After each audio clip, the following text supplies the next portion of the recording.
Hi friends, welcome back to Farm Girl Diaries. My name is Caitlin and I have just gotten home a couple days ago from a week-long trip to Texas. And when I was in Texas, Texas weather was absolutely beautiful. It was in the 80s. I was sat outside all day, every day. The weather was wonderful. So I come home, and I come home to a snowstorm. And today is actually kind of nice. It was a lot warmer out. It was probably like in the mid 40s earlier. It's gotten a little bit cooler. And we're calling for two more snowstorms tomorrow and the following day, and then one this weekend. So home is not anywhere near what the Texas weather was that I just left. However, spring is right around the corner. I have daffodils poking their heads up. I have tulips poking their heads up. I have spring flowers starting to emerge. So even though we're going for snow tomorrow, I am going to do some planting today. So let me talk about what we're going to do. We're going to sow some plants that I know should work. We're also going to experiment and see what we can get to grow a little earlier than normal. So I have done winter sowing for a while. A couple years ago, one of the popular ways that went around was to do winter sowing in milk gallon jug containers. I did that. I did a whole bunch of containers that way, and that worked okay. I found that my plants got leggy, but I did have plants that could go directly into the garden. So if you're someone that doesn't have a lot of space to start plants in your house, winter sowing is 100% a great option for you. I don't do it anymore in the gallon jugs because I didn't really think I had massive success with it. Had success, but I do prefer I have stronger plants when I start them inside myself. So that's the one way that I winter sowed. I think, again, if you don't have the space to start plants inside, that is 100% a great way to get plants for yourself without having to go buy them. But the second way that I winter sowed, and what I plan to do this year, and I just ran out of time, is I have created little mini greenhouses using clear plastic tubs before. So what I like to do is you get in the fall, typically around October or November, I'll get a big 40-pound bag of soil. I put it in my garden. I cut the top off of it, and then I plant lettuce in there. And then I put this kind of big clear container over top of it, and it grows very slowly over the winter. And then come February and March, it really starts popping up. And come typically late February, early March, I can harvest salad greens. I can have my own salad greens. So I didn't get that started in the fall. The soil is in the garden. It was ready for me to do it. And I'm going to say laziness just won out. So we're going to do that today. That's what I want to get started today. And I am almost confident with the amount of sun that we have coming, the fact that we are pushing spring, I am feeling very confident that if I start these lettuces now, I put this greenhouse on them, that they will be popping up in about a month, 6 to 8 weeks. So early March to mid March. Hopefully, I should have lettuce greens for salad.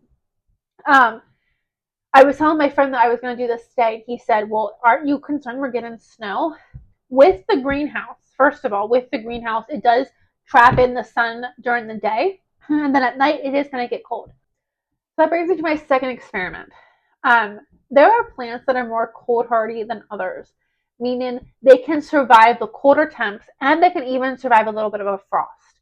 So when they put in the clear container over the plants aren't going to frost, but they are going to get cold. Things like brassicas, lettuces, your kales, all of your spring crops, your sweet peas, they can all stand a little bit of a frost. But I'm going to have them covered so they're not actually going to frost, but they are going to get cold. So what I'm going to do is I have the big container for my lettuce. But I brought up a couple other smaller containers to make little smaller greenhouses in the hope of I'm going to direct sow directly into the garden soil and put these on top. I'm going to have to weigh them down with some blocks or something too. But I'm hoping to make little mini greenhouses to start my brassicas, to get cabbages and broccolis and cabbages, broccolis, and hopefully I brought the cauliflowers up. I didn't. I did. So I'm going to use these little mini greenhouses to start my cabbage, broccoli, and cauliflower. I've never done this before, but I thought, you know what the heck, we're going to try it. So I'm gonna put my vest on, I'm gonna grab the dog. It's now is a little chilly. The temperature outside it's right around 39 degrees. Um, so we're gonna do this quickly. But I think that this should be um, a fun way to hopefully get a head start on our plants. So I'm gonna take some scissors to cut into the bag. I'm gonna grab my dog and a trowel, and I'll meet you guys out in the garden.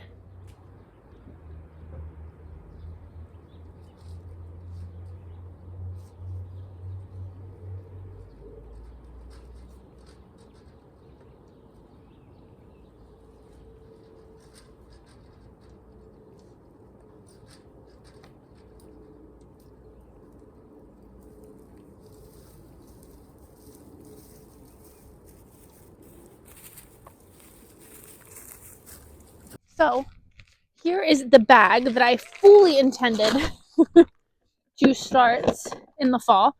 And then here we have a Napa cabbage. I'll bring you down in a little bit and show you what it looks like. So cabbages are part of those crops that can survive the cooler temperatures. And this cabbage has been snowed on. It has frozen, and you can tell she's had some things done to her. But she is still alive, and as soon as it gets a little bit warmed up, it will definitely start to grow again. So I just took the lid off, or the top off of this bag, and I'm doing it in my garden. That way when I'm done, it kind of gets a little messy. I can just kind of dump the bag in my garden. But you could do this up at your patio. You could do this anywhere you wanted. But it does get a little messy when it's time to get rid of this. So I'm going to move some of the soil to the side. And I just have some lettuce. I'm going to heavily plant this space with a couple different types of lettuce. So that was just like a mesclun mix. That was just a red fire mix. I am going to do a mesclun mix. I like mesclun mixes because it gives you a little bit of everything.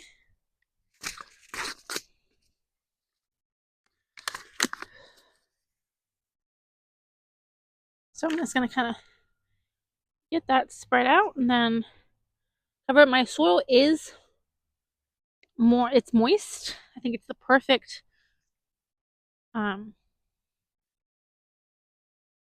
moistness level. That's a terrible word, I know, but I think that'll work great. So that's all I'm going to do. I'm going to do that.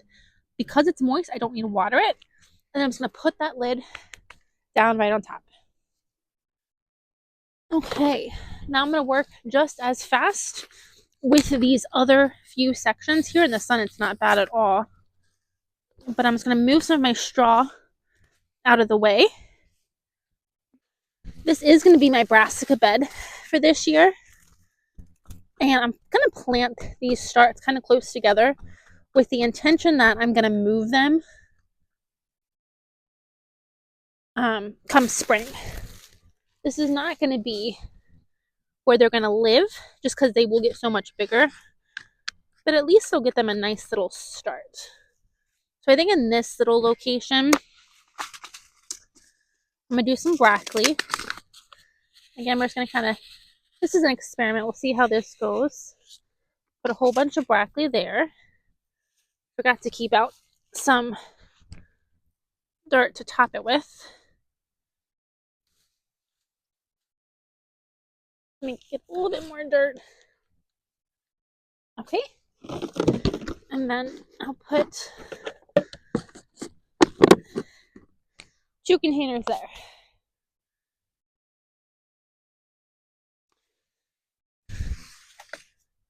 Here I have my Napa cabbage. So right beside it, I'll do my regular cabbages.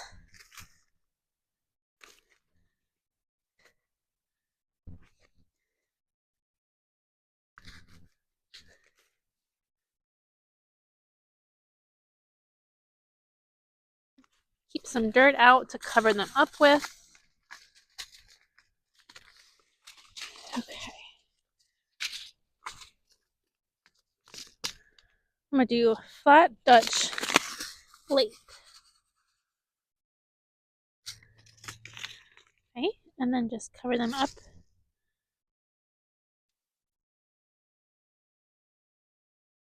Again, the soil is nice and moist, so I'm going to,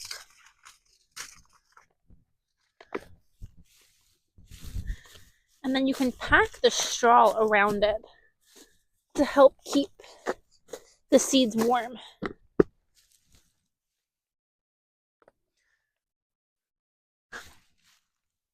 And I'm not worried about the big one going anywhere, but the little ones are a little. So I'll just put a log on them, try to keep them there. I didn't do the cauliflower. I brought out 3 containers, and then I made the broccoli patch a lot bigger than I thought it was going to be. But that's okay. Let's test this and see how this does. And hopefully it grows me some plants, but we'll see.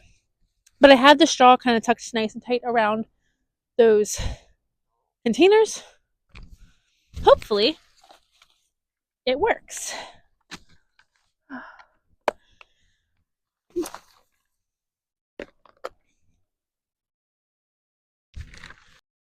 It is a gorgeous day outside though. The sun has come back out. It is warm. So I'm not going to do any more today. I am fighting a little bit of a cold since I came back. I'm winning the battle against the cold. But I'm also winning because I know when to push myself and when to take it slow. So we're going to let this be all we do today. We're going to go inside and rest. The cold has not gotten me yet, but I don't want it to get me.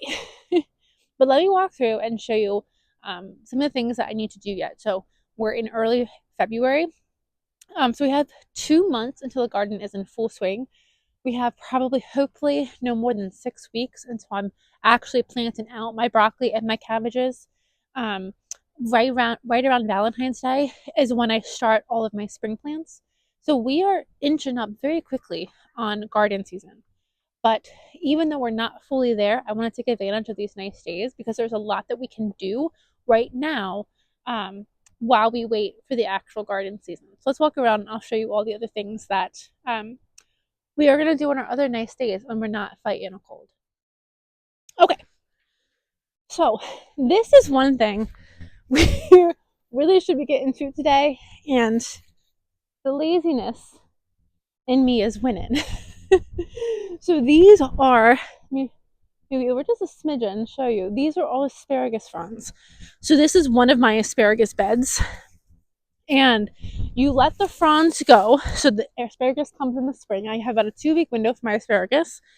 And this is one of my beds. And I have another bed up in my patio. But you leave the fronds go after the asparagus has grown. So asparagus is kind of a tricky vegetable to plant. I love growing it. But you don't harvest all that it gives you. You definitely need to let some asparagus grow. And what happens when you let asparagus go is it keeps growing into these fronds. And then I actually don't have any that have seeds on them. They're green, they get nice and tall and bushy and huge. And then in the fall, they put out these little red berries that are the seeds for new asparagus. So you definitely want to let your fronds go. And at any point in February is when I cut them back. So I cut them back completely to the ground. These fronds will not make new asparagus. So I'm let them completely go. But you want to make sure that you've allowed your asparagus to reseed to make sure that you have asparagus for next year. So all of these fronds here are the asparagus that I let grow and I didn't harvest. So typically when they get either spindly, if they get smaller than a pencil, I let them go. And there are times when they get too fat. I don't like them super fat, so I let them go. But asparagus grows super quickly. Asparagus and okra are those things that you say, and sometimes zucchini, you say, oh, I'm checking it in the morning and it's not quite ready. I'll pick it this afternoon. And by this afternoon, it's bigger than you wanted it to be. Asparagus, I swear, grows inches an hour. So there are times that if you don't pick the asparagus in the morning, it's quite leggy and maybe a little bit too long by evening. And I travel a lot in the spring, especially during asparagus time. So definitely a lot of my asparagus just kind of goes to seed before I get back in time to harvest it anyway. So that's something that I'm used to. I do it well. It works out well. But all of these fronds definitely need to get cut back. And I'll just take the little shears and cut them back. So we need to do that. Some other things we need to do. I'm just gonna kind of make this list because I also need to do make this list mentally myself. So you guys are going to be my, what's it called? Like my taskmaster to make sure I do all my chores when I say I'm gonna do them. Works for me, right? Does it work for you? Okay, good. Okay, let's go over here. Okay, let's do a couple of things. So this here is my strawberry bed. And I have it covered for winter, even though I have a couple of strawberries peeking out. Let's kind of cover them right back up. I have time on this, but I need to get my netting that I have. My netting is a mess. I need to get my netting put back over the strawberry bed in time. But by the time I pull the straw back and I'm having the strawberries start growing again, the netting needs to be in place. And then here is my really run down brassica netting area. That area is going to go where we just started some seeds. My brassica bed is going to be in what I call the pasture. So I am going to move those hoops, make them more sturdy. I need to get some more of my fence posts in so I can put them in the ground and make them more sturdy. But we're going to move them and make them a brassica area in the pasture. And then I want to get those moved and put plastic over them. And again, my hope is that's going to be one of the first things I do, because my hope is if I put plastic over them, I might be able to actually put plants in the ground maybe a month earlier than I normally do. I'm hoping typically I like to end March with brassicas in the ground. I prefer to put brassicas in the ground around St. Patty's Day. I don't always have that success, but I'm thinking if I can get that moved and put plastic over it, that might help me be able to get some plants in the ground earlier. Fingers crossed, right? Okay, let's keep going around the garden and see what else we have to do. So this was one of the posts for my beans that I grew last year. And this Benson has been my bean trellis for the last couple of years, probably the last 6 years, and it's done. She was used when I put her on here. It's just a mess, so I'm going to take this off. I don't know if I'm going to be able to keep any of this fencing. Some of it's not in terrible shape, so yeah, I might keep some of this fencing. But I'm going to retire it as my bean trellis. I have some new fencing that we're going to put up for the beans. So I'm going to get this cleaned up, put away, cut off the parts because it has a lot of holes in it, cut out the parts that are holy. So get that out of the way. And then in this space here, I'm going to run the whole length of this. I'm going to run my tomato trellis. So I have new fencing for the tomatoes. I can want to get that put up. And then along the back row is where my beans are going to go next year. So I can spend some time getting my new bean trellis put up. Speaking of trellises though, we also have this puppy. That's right. That needs to be moved. Let me move you up here so I can see you. So this trellis is kind of starting to fall over with the damp soil. But this is my snap pea trellis, and I move this every single year. I don't quite know which bed is going to get the snap pea trellis this year, but I'll figure that out and I'll get that moved. And that's something I started my snap peas around St. Patty's Day.